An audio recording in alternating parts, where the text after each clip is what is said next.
What's up, everybody? I hope you're doing good. It's a beautiful day. Before we start, please, you know what to do. You know the drill. Come on, guys. I shouldn't be telling you to do this. If you're not part of the group, please feel free to join us and be part of this community. Let's build this together so we can share knowledge. So today we're going to talk about something very, very interesting. It's a speech made by the president of Uganda, Yoweri Museveni. So we're going to listen to President Museveni on his speech, and we're going to make a comment right after. Let's go. In the last 500 years, Africa has had the problem of the slave trade, has had the problem of colonialism, has had the problem of neo-colonialism, of marginalization, of underdevelopment, of dictatorships, of civil wars, of failed states, of starvation and death, of refugees. All these have been happening in the last 500 years to the Africans. By 1900, the whole of Africa had been colonized, except for Ethiopia. So we must ask ourselves, what is the problem in Africa? Why could people who are the original stock of the human beings be in all these problems? In the last 50 years, almost 60 now, I've been active on the African scene. I've been watching. There are essentially three problems which I have seen. Problem number one, misuse of identity. Misuse of identity. I am a Catholic. In Uganda, we had that problem.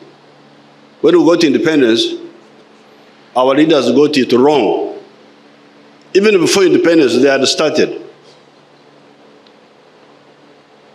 Because they didn't have what to tell the people, to go to a hospital when you are not a doctor, and then patients come. You are not able to understand the disease. So you say you have been bewitched. You tell the patient, the person who is suffering, you say you have been bewitched because you don't know what the problem is. So our leaders, in the case of Uganda, they said, we are Catholics. So the Catholics formed a Catholic party called DP, Democratic Party, but democratic for the Catholics. The other group, the Protestants, formed a party called UPC, Uganda People's Congress. One of the tribes, the Baganda, formed a party called Kabaka Yeka. Kabaka is the chief king of Buganda. So, Uganda was paralyzed. Not only paralyzed, but endangered by this misuse of identity. We are Catholics, we are Protestants, we are Baganda, we are Chodi, we are this. This I have not seen only in Uganda. Sudan here, your Sudan, was broke up by this problem. Because your people in the north, they said they were Arabs. When you look at them, you try to see how Arab they are, you don't see it. You see a black man saying he's an Arab. But I don't see your Arabism. No, I am an Arab. Okay, that's your problem. I remember we tried to negotiate, to mediate between John Garang and Al-Hajj. I was involved in that. Why do you insist on your identity at the expense of other people? Why don't you make the whole of the Sudan neutral as far as identity is concerned? I remember one time I gave them the example of a student dormitory. When you are staying in a dormitory, in some schools you have some cubicles. Cubicles are small rooms where students 2 or 3 stay. But then they have a common room where they gather. There are things they can do in their cubicle, but which they should not do in the common room here.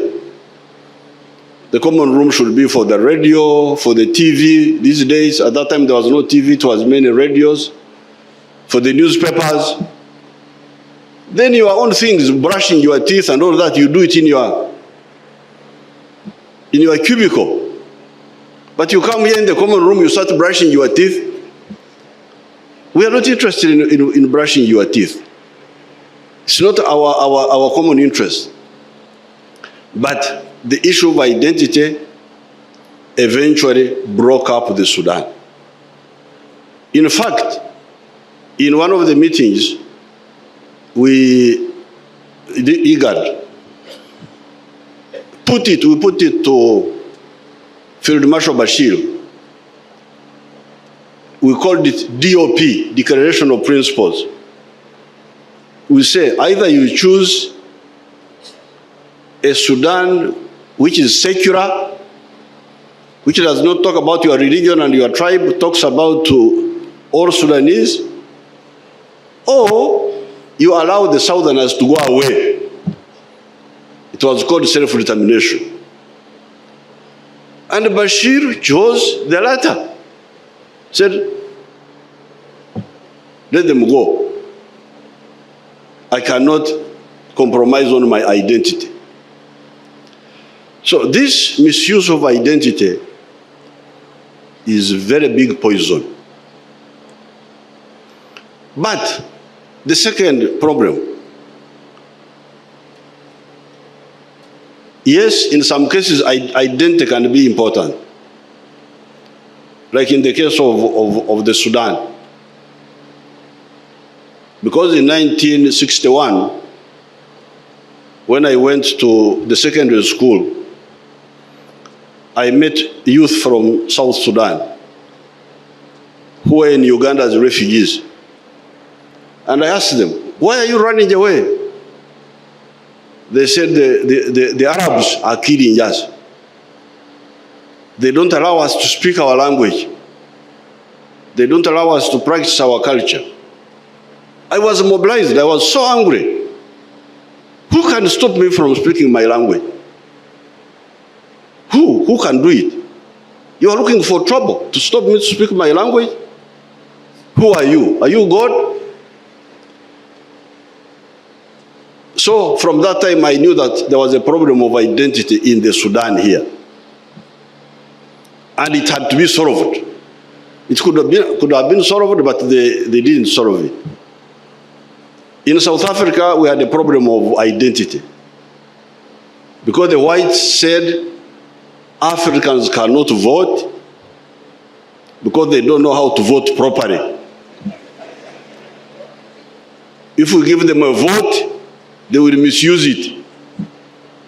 So we better stop, they should not be allowed to vote. And for almost a century, we're on that issue.